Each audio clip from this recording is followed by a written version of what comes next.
এদের জন্যই কি লোক শহীদ জীবন দিয়েছে। আজকে তারা বেহায়াপনার অশ্লীলতার ভিতরে পড়ে ট্রাকের ভিতরে বক্সেট বাজাইয়া পুরো এলাকার ভিতরে গান বাজনা বাজায়।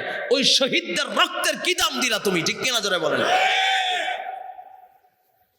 অথচ দরকার ছিল প্রত্যেকটা মসজিদে মসজিদে, প্রত্যেকটা মোড়ে মোড়ে তাদের জন্য দোয়া করা, ঠিক কিনা জোরে বলেন। শুধু তাই না, পার্কগুলোতে বেহায়াপনার অশ্লীলতায় ভরা, নারী পুরুষ একত্রিত হইয়া যেই ভূখণ্ডের জন্য রক্ত দিয়েছে, যেই ভূখণ্ডের জন্য জীবন দিয়েছে, সেই ভূখণ্ডকে তুমি নাপাক বানাও, এ অধিকার তোমাকে কে দিয়েছে? এ অধিকার তোমাকে কে দিয়েছে, ঠিক কিনা যারা বলেন।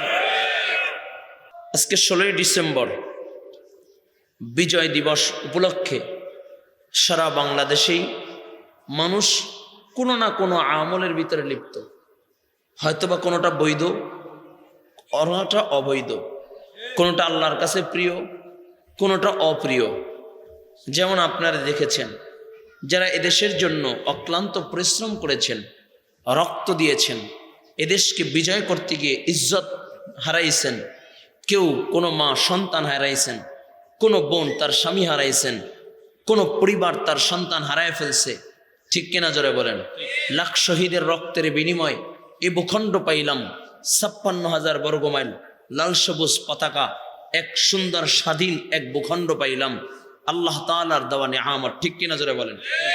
আমাদের কর্তব্য ছিল, যারা আমার এদেশের জন্য জীবন দিয়েছে, যারা আমাদের এদেশের জন্য রক্ত দিয়েছে, ইজ্জত দিয়েছে, তাদের জন্য প্রত্যেকটা মুসলমানের কর্তব্য ছিল দোয়া করা।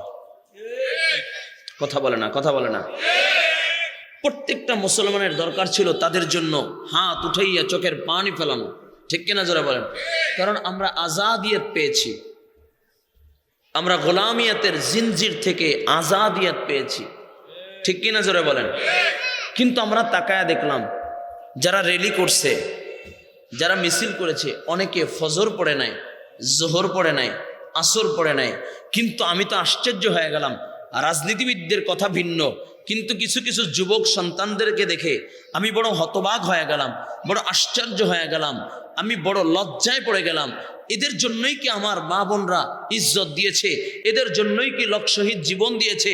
আজকে তারা বেহায়াপনার অশ্লীলতার ভিতরে পড়ে ট্রাকের ভিতরে বক্সেট বাজাইয়া পুরো এলাকার ভিতরে গান বাজনা বাজায়। ওই শহীদদের রক্তের কি দাম দিলা তুমি, ঠিক কিনা জোরে বলেন। অথচ দরকার ছিল প্রত্যেকটা মসজিদে মসজিদে, প্রত্যেকটা মোড়ে মোড়ে তাদের জন্য দোয়া করা, ঠিক কিনা যারা বলেন। শুধু তাই না, পার্কগুলোতে বেহায়াপনার অশ্লীলতায় ভরা, নারী পুরুষ একত্রিত হইয়া যেই ভূখণ্ডের জন্য রক্ত দিয়েছে, যেই ভূখণ্ডের জন্য জীবন দিয়েছে, সেই ভূখণ্ডকে তুমি নাপাক বানাও, এ অধিকার তোমাকে কে দিয়েছে? এ অধিকার তোমাকে কে দিয়েছে, ঠিক কিনা যারা বলেন। আজকে যদি 16ই ডিসেম্বর না হতো, এরকম আজাদ ভাবে ঘোরাফেরা করতে পারতাম? কথা বলে না, কথা বলে না। তাদের জন্য আমরা কি করলাম? তবে আমি ধন্যবাদ জানাই আজকে যারা আয়োজন করেছেন, সকল কবরবাসীদের রুহের মাগফিরাত কামনার্থে আজকের এই দোয়া মাহফিল, ইন্তেজামিয়া কমিটিকে তথা যুব সমাজকে আমি ধন্যবাদ জানাই। তারা তো সুন্দর একটা আয়োজন করেছে, আল্লাহ তাআলা তাদেরকে উত্তম জাযা দান করুন, সকলে বলুন আমিন। আরো জোরে বলুন আমিন। আপনারা কি আমার কথায় রাগ করলেন? কষ্ট নিয়ে বলতেছি, দরদ নিয়ে বলতেছি, কারণ আমরা একটা দিবস পাইলেই এটাকে প্রেমের দিবস বানাইনি, কি বলেন?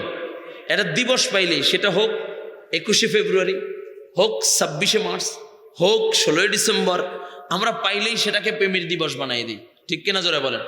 বেশি না, এই যে আমার পাশে আমার 2 বাচ্চা, আমার ছেলে এবং মেয়ে, আজকে সেই সেপ্টেম্বর থেকে এই পর্যন্ত ওদেরকে নিয়ে কোথাও বের হবো এমন সুযোগ হয় না, টানা প্রোগ্রাম। তা আজকে শুনছে মামা প্রোগ্রাম, বায়না ধরছে আব্বু মামা যাব, তা সাথে নিয়ে আসলাম। ঘুরতে যাব, তাকায় দেখো দিকে আমার মতো মোল্লাদের জায়গা নেই, আমার মতো মোল্লাদের জায়গা নাই, সবাই জোড়ায় জোড়ায়। ও ভাই, একটা দিবস, হাকিকত বুঝতে হবে। আমার বাবা যেদিন মারা যায় সেদিনকে আমি আনন্দ উল্লাস করতে পারবো? আমার মা যেদিন মারা যাবে সেদিনকে আমি আনন্দ উল্লাস করতে পারবো? হ্যাঁ, সেদিনকে আমি গান বাজনা করতে পারবো? যদি কি বলি গান বাজনা করে, মনে করেন হুজুর এখানে আছেন, হুজুর তো আমার মহব্বতের মানুষ। আচ্ছা, এ হুজুর যদি আছেন, আমরা আছি, আমাদের কারো একজনের বাবা মারা গেছে বা সন্তান মারা গেছে, আর ওই দিনকে যদি গান বাজনা করে, আনন্দ ফুর্তি করে, মানুষ কি বলবে? কি বলবে? পাগল বলবে, বা বলদ বলবে, আহম্মক বলবে, বোকা বলবে, বা বলবে বদমাইশ। ঠিক কিনা জোরে বলেন? কারণ কি, যেদিন বাবা মারা গেছে সেই দিন তুমি কিভাবে গান বাজনা করো? যেদিন মা মারা গেছে ওই দিন তুমি কেমনে গান বাজনা করো? যেদিন তোমার সন্তান মারা গেল সেই দিন তুমি কিভাবে গান বাজনা করো? ও যুবক, আমার দেশের জন্য যারা রক্ত দিয়েছে, আমার দেশের জন্য যারা জীবন দিয়েছে, যারা আমার দেশের জন্য ইজ্জত হারাইছে, যাদের ইজ্জতের বিনিময়, যাদের রক্তের বিনিময়, যাদের ত্যাগের বিনিময়, যাদের জীবনের বিনিময় এ ভূখণ্ড পাইলাম, ওই সমস্ত আমার বাপদাদাদের রক্তের সাথে কেমনে আমরা গাদ্দারি করি, তাদের রক্তের সাথে বেঈমানি কেমনে করি? ঠিক কিনা যারা বলেন? আল্লাহ আমাদেরকে বোঝার, আমল করার তৌফিক দান করেন, বলেন আমিন। তবে এখানে যারা বসেছে তারা এই গ্রুপের নাম দেখলেই বোঝা যায়। কি বলেন?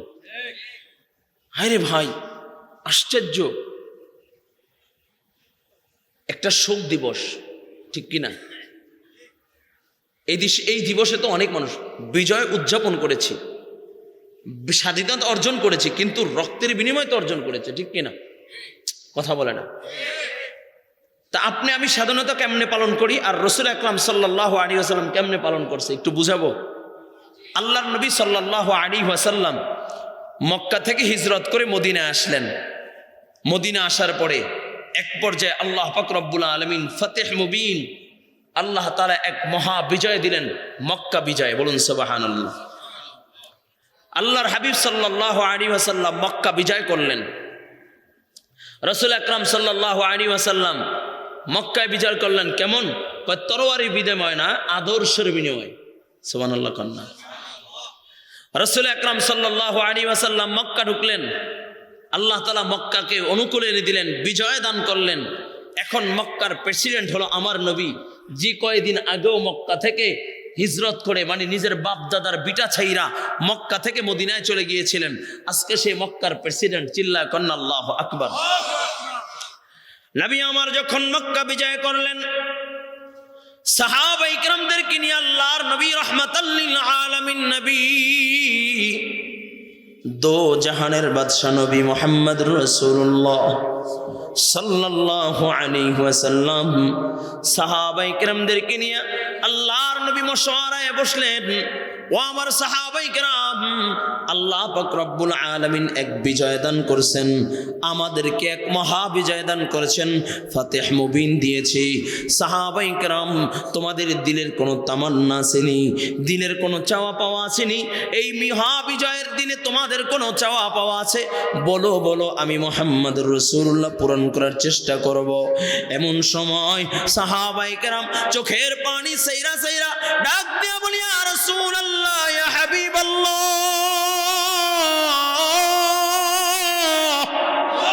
ওগো নবী, আমাদের দিলের তামান্না, আমাদের দিলের চাওয়া পাওয়া, এই মক্কা থেকে হিজরত করে মদিনায় গিয়েছিলাম, বাইতুল্লাহর সামনে দাঁড়াইয়া নামাজ পড়তে চাইলেও পারি নাই, ওই কাফেররা আক্রমণ করেছে।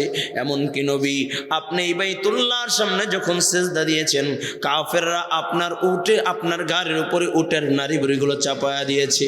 নবী গো, এই বাইতুল্লাহর সামনে দাঁড়াইয়া আল্লাহর কুদরতি কদমে সিজদা দিতে আমাদেরকে দেয় নাই। এই মক্কা থেকে হিজরত করে মদিনায় চলে গেলাম।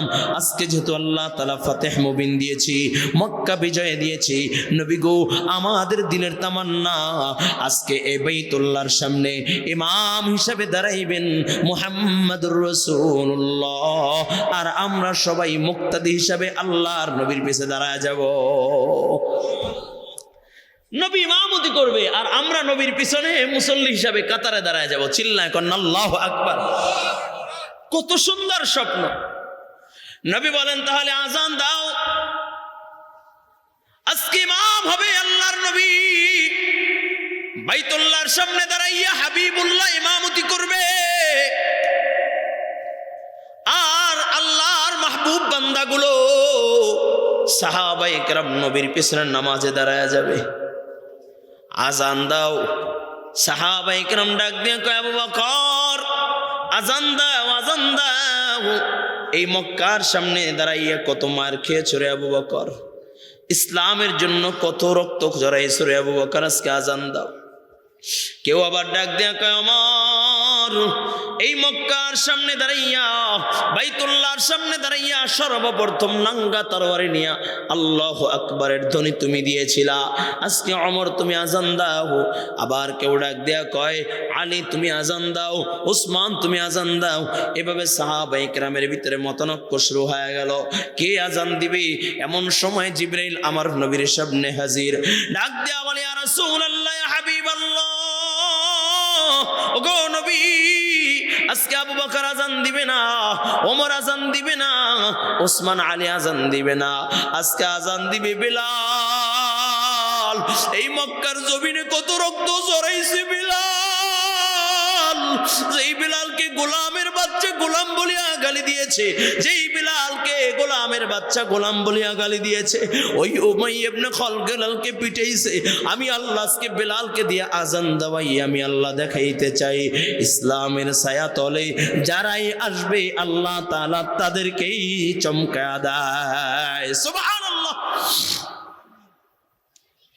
এটা হলো সাহাবায়ে কেরামের তামান্না, এটা হলো সাহাবায়ে কেরামের আশা আকাঙ্ক্ষা। আর আপনার আমার আশা আকাঙ্ক্ষা হইল রাস্তার মোড়ে মোড়ে গান বাজনা করুন, কথা কয় না, কথা কয় না। আপনার আমার তামান্না হইল মেয়ে লোক একটা মোটরসাইকেলের পিছনে লইয়া ঘুরমু, কথা কয় না।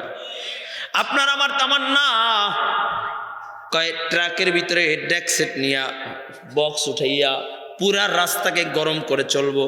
ওমিয়া যেই জমিনের উপরে তুমি হাফ বাপ নিয়ে চলো, ওই জমিনে তো 2 দিন পরে সাদা কাপড় পইরা তোমার যাওয়া লাগবে, ঠিক কিনা জোরে বলেন। আমি শুরুতে আয়াতে কারিমা তেলাওয়াত করেছি, আল্লাহ পাক রব্বুল আলামিন বলেন ওয়া ইবাদুর রাহমানিল্লাযীনা ইয়ামশুনা আলাল আরদি হাওনা, ওয়া ইবাদুর রাহমানিল্লাযীনা ইয়ামশুনা আলাল আরদি হাওনা। রব বলেন আমি রহমানের গোলাম যারা হইতে চাও, আমি রহমানের প্রিয় যারা হতে চাও, আমি রহমানের গোলামের খাতায় যারা নাম লেখাইতে চাও, তাদের 1 নাম্বার গুণ তারা জমিনের ভিতরে বিনয় হইয়া নম্রতা প্রদর্শন করে চলবা। সুবহানাল্লাহ। এখানে ছোট্ট একটা প্রশ্ন হতে পারে বুঝের অভাব থাকলে, যে হুজুর আমরা কেন গোলামির খাতায় নাম লেখাইব, আমরা তো আজাদ, আর আজাদিয়াত তো সবচেয়ে প্রিয়, তাহলে কেন গোলাম হব? এই গোলামিয়াতের থেকে বের হওয়ার জন্য এত যুদ্ধ করলাম, রক্ত জড়াইলাম, কেন আবার গোলাম হব? যুবক ভাই ভালো করে শুনেন, আল্লাহ পাক রব্বুল আলামিনের কাছে গোলাম বান্দার বড় দাম। আপনি আমি শখের বশত হয়ে পাখি লালন পালন করি না, পাখি পুষি কিনা। আপনার আমার কাছে সব পাখি প্রিয় না, যেটা আমার পোষা পাখি ওটা আমার কাছে বড় প্রিয়, ঠিক কিনা।